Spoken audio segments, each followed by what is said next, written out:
আপনার হাতে থাকা স্মার্টফোনটি বৈধ কিনা কিভাবে চেক করবেন তা আজকে এই ভিডিওতে আপনাদেরকে এ টু জেড দেখাবো।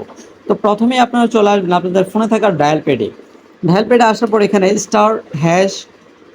*#06# এটা লিখবেন। লেখার পরে আপনাদের সামনে এরকম একটা ইন্টারফেস শো করবে। এখানে আপনাদের আইএমইআই নাম্বারটা দেখাবে।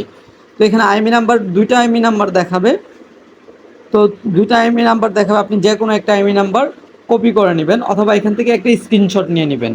স্ক্রিনশট নেওয়ার পর এই যে আইএমইআই নাম্বার সিম স্লট ১ এরকম যে লেখাটা দেখতে পাচ্ছেন, সো এখান থেকে হচ্ছে আইএমইআই নাম্বারটা আপনি কোথাও লিখে নেবেন প্রথমত। এরপর এখান থেকে বের হয়ে যাবেন। বের হয়ে যাওয়ার পর এরপর চলে যাবেন মেসেজ অপশনে। মেসেজ অপশনে আসার পর স্টার্ট চ্যাট অথবা মেসেজ সেন্ড মেসেজ যে অপশনটায় পান, তো আপনি কোথা থেকে পাঠাবেন। এরপর হচ্ছে সিমটা আপনি সিলেক্ট করে নেবেন। এখানে আমি বাংলা লিঙ্ক দিয়ে পাঠাবো। তারপরে এখান থেকে এখানে লিখবেন 16002, এটা লিখে সেন্ড অপশনে ক্লিক করবেন। সেন্ড অপশনে ক্লিক করার পর এরকম একটা অপশন আসবে। আসার পর এবার হচ্ছে এখানে লিখবেন KYD, লিখে একটা স্পেস দিবেন।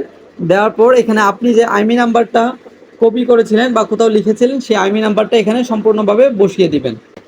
তো বন্ধুরা, আইএমইআই নাম্বারটা লেখার পর এরপরে আপনারা এখান থেকে SMS অপশনের মধ্যে একটা ক্লিক করে দিবেন।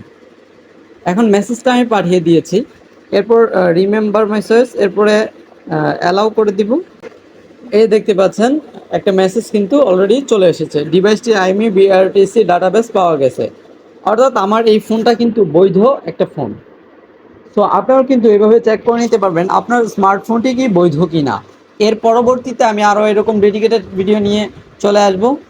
তো আজকের ভিডিওটি কেমন লেগেছে আপনাদের কাছে অবশ্যই জানাতে ভুল করবেন না। আজকের মধ্যে এখানেই বিদায় নিচ্ছি। দেখা হচ্ছে নতুন কোনো ভিডিওতে। ততক্ষণ ভালো থাকবেন, সুস্থ থাকবেন। আল্লাহ হাফেজ।